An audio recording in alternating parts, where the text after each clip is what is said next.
जी बिल्कुल, बीजेपी का नैरेटिव तो यही है कि विपक्ष को ख़त्म किया जाए, जो विपक्ष के तमाम बड़े चेहरे हैं, उन पर फर्जी मुकदमे लगाकर उनको जेलों के अंदर डाल दिया जाए। इसका सबसे बड़ा एग्ज़ाम्पल आपने देखा होगा, अरविंद केजरीवाल के साथ में भी यही हुआ, हेमंत सोरेन के साथ में ये हुआ। भाई राज्य के चीफ मिनिस्टर, वो मौके के चीफ मिनिस्टर हैं और आप उन पर फर्जी इल्ज़ाम लगाकर उनको जेलों के अंदर डाल रहे हैं। ऐसा ही पहले आप देखा गया था राहुल गांधी के खिलाफ एक मानहानि के केस में कोर्ट ने सजा सुनाई 2 साल की। मानहानि की जो मैक्सिमम सजा होती है वो 2 साल होती है। भारतीय जनता पार्टी में हुई दो फाड़। बीजेपी के बड़े बड़े सांसदों, बड़े बड़े नेताओं ने बीजेपी से किया किनारा। बीजेपी के कई मंत्री प्रधानमंत्री नरेंद्र मोदी के फैसले से सहमत नहीं। बीजेपी के कई बड़े चेहरे सीधे तौर पर अब बीजेपी के गलत फैसले में उनके साथ नहीं खड़े हैं। और क्या वाकई राहुल गांधी के मुद्दे पर, बाबा साहब भीमराव अंबेडकर के मुद्दे पर बीजेपी बढ़ती नजर आ रही है? नमस्कार, मैं हूं राहुल शर्मा। आप देखना शुरू कर चुके हैं हमारा आज का खास प्रोग्राम, और आज का हमारा प्रोग्राम है बाबा साहब भीमराव अंबेडकर को लेकर। पूरे देश भर में हम देख रहे हैं कि चर्चा हो रही है बाबा साहब भीमराव अंबेडकर की। बाबा साहब भीमराव अंबेडकर जिन्होंने संविधान का निर्माण किया, संविधान को बनाने में उनका बहुत बड़ा योगदान। लेकिन जब बाबा साहब भीमराव अंबेडकर का अपमान गृह मंत्री अमित शाह भरे सदन में करते हैं, उसके बाद वो बुरी तरीके से घिर जाते हैं। उन्हें प्रेस कॉन्फ्रेंस करना पड़ता है, प्रधानमंत्री नरेंद्र मोदी को उतरना पड़ता है। लेकिन अब देखा क्या जा रहा है कि जो अभी हाल ही में संसद के बाहर हुआ, बाबा साहब भीमराव अंबेडकर को लेकर जिस तरीके से सत्ता पक्ष और विपक्ष के जो सांसद है वो आमने सामने हो गए, हाथापाई हो गई और मामला इतना बढ़ गया कि राहुल गांधी को फंसा दिया गया। लेकिन जो नैरेटिव बीजेपी ने सेट किया, ये कहा कि राहुल गांधी ने गुंडागर्दी की है, राहुल गांधी ने उनके सांसदों पर हाथ उठाया है, उनके साथ धक्का मुक्की की है। और ऐसे में प्रधानमंत्री नरेंद्र मोदी मुकेश राजपूत को फोन कर देते हैं, क्या हालचाल है। और कितनी ताज्जुब की बात है, बीजेपी के सांसद प्रताप सारंगी उनसे मिलने, राजनाथ सिंह भी पहुंच जाते हैं उनसे मिलने, जो है रविशंकर प्रसाद भी पहुंच जाते हैं। बड़े बड़े जो चेहरे हैं वो उनके पास जाकर मुलाकात करते नजर आते हैं। इतनी उत्तेजना, इतनी एक्टिविटी, और यहां अनुराग ठाकुर सड़कों पर बैठकर ताली पीटते नजर आते हैं। ऐसा कुछ हुआ भी है जिसको बवाल बनाया जा रहा है। लेकिन जिस तरीके से देखा जाए कि राहुल गांधी पर तमाम बड़े आरोप लगाए गए, उस पर बीजेपी दो पार्ट हो रही है, यानी कि बट रही है। स्मृति ईरानी, ज्योतिरादित्य सिंधिया, नितिन गडकरी, बीजेपी की जो सहयोगी पार्टियां हैं उनमें नीतीश कुमार का जिक्र कर लेते हैं, चंद्रबाबू नायडू का जिक्र कर लेते हैं।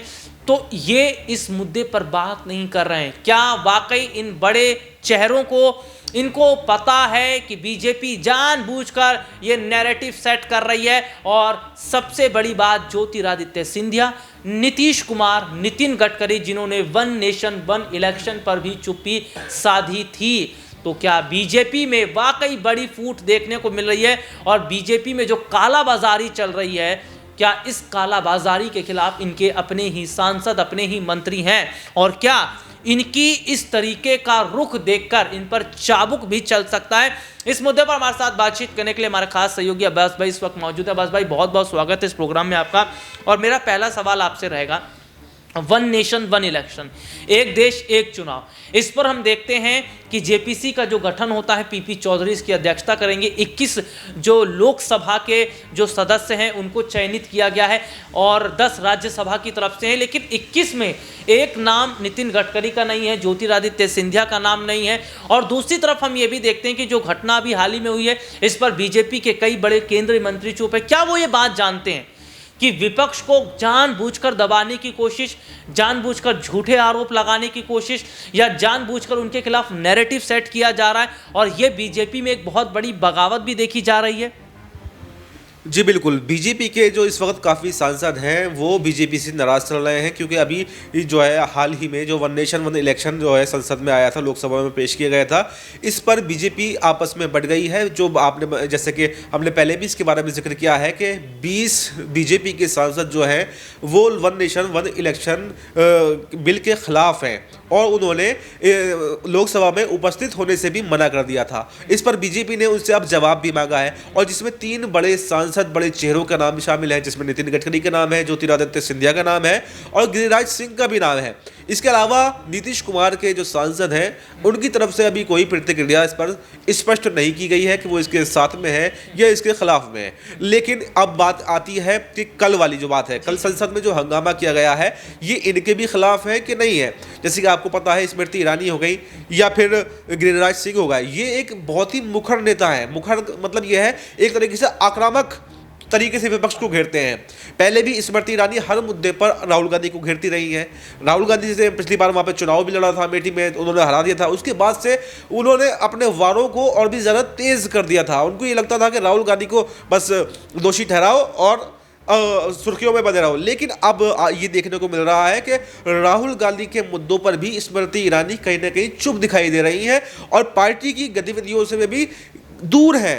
उन्होंने कहीं ना कहीं खामोशी इख्तियार कर ली है और वो ऐसे मुद्दों पर बोलने से बच रही हैं जो संवेदनशील मुद्दे हैं। इससे ये दर्शाता है कि स्मृति ईरानी भी कहीं ना कहीं बीजेपी से नाराज है। और जैसे कि आपने बताया नितिन गडकरी, गिरिराज सिंह, ज्योतिरादित्य सिंधिया, ये तो पहले से ही नाराज चल रहे हैं वन नेशन वन इलेक्शन को लेकर। अभी तक इन्होंने जो नोटिस भेजा गया है बीजेपी की तरफ से, अभी उस पर भी कोई जवाब नहीं दिया है। तो ऐसे में कहीं ना कहीं फूट की तरफ जो बीजेपी की पार्टी है वो बढ़ रही है। गिरिराज सिंह का देखिए बयान तो आया, राहुल गांधी को लेकर गिरिराज का बयान तो आया, लेकिन स्मृति का नहीं आया, नितिन गडकरी का नहीं आया, नीतीश कुमार बात नहीं कर रहे हैं। लेकिन अपने दर्शकों को जरा हम यहां पर यह बता देते हैं कि क्या लोकतंत्र वाकई खतरे में है?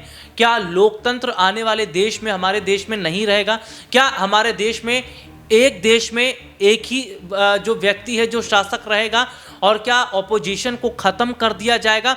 अब्बास भाई, वन नेशन वन इलेक्शन में हम एक चीज़ ये भी देख रहे हैं कि ये जो चुनाव है ये छोटी पार्टियों को ख़त्म कर देगा और बीजेपी की ये पूरी मंशा है कि विपक्ष को ख़त्म कर दिया जाए, एक देश एक प्रधान रहे, एक देश एक राजा रहे।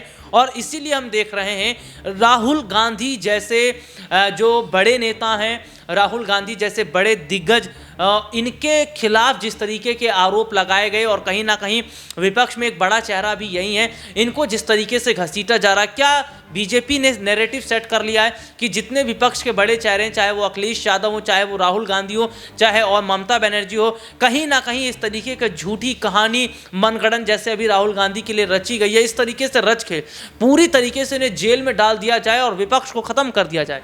जी बिल्कुल, बीजेपी का नैरेटिव तो यही है कि विपक्ष को ख़त्म किया जाए। जो विपक्ष के तमाम बड़े चेहरे हैं उन पर फर्जी मुकदमे लगाकर उनको जेलों के अंदर डाल दिया जाए। इसका सबसे बड़ा एग्जाम्पल आपने देखा होगा, अरविंद केजरीवाल के साथ में भी यही हुआ, हेमंत सोरेन के साथ में ये हुआ। भाई राज्य के चीफ मिनिस्टर, वो मौके के चीफ मिनिस्टर हैं और आप उन पर फर्जी इल्ज़ाम लगाकर उनको जेलों के अंदर डाल रहे हैं। ऐसा ही पहले आप देखा गया था राहुल गांधी के खिलाफ एक मानहानि के केस में कोर्ट ने सजा सुनाई 2 साल की। मानहानि की जो मैक्सिमम सजा होती है वो 2 साल होती है। कहीं ना कहीं इसमें जो थी अदालतें भी घेरे में आई थी कि कहीं दबाव में तो काम नहीं कर रही है। ऐसे में ये तमामी तौर से ये देखा गया है कि मतलब बीजेपी जो है विपक्ष पर आक्रामक है और कहीं ना कहीं विपक्ष को ख़त्म करना चाहती है। जो भी बड़े चेहरे हैं, ममता बनर्जी को लेकर बयान आते रहते हैं और तमाम जो बड़े चेहरे हैं जैसे लालू यादव हो गए, वो भी अभी जेल से बाहर आए हैं। तो कहीं ना कहीं ये देखा जाता है कि चाहे वो ईडी के जरिए हो, चाहे सीबीआई के जरिए हो, चाहे पुलिस के जरिए हो, तमाम ही पूरा जो विपक्ष है उसको घेरने का प्रयास बीजेपी करती है और एक देश एक चुनाव और जैसे आपने कहा कि एक देश एक ही नेता की पॉलिसी की तरफ बढ़ रही है। इसमें आपने देखा कि अभी तक भी हेमंत सोरेन के खिलाफ कोई सबूत नहीं मिले हैं, कोर्ट से जमानत मिल गई है। अरविंद केजरीवाल के खिलाफ कोई सबूत नहीं मिले, उनको जमानत मिल गई।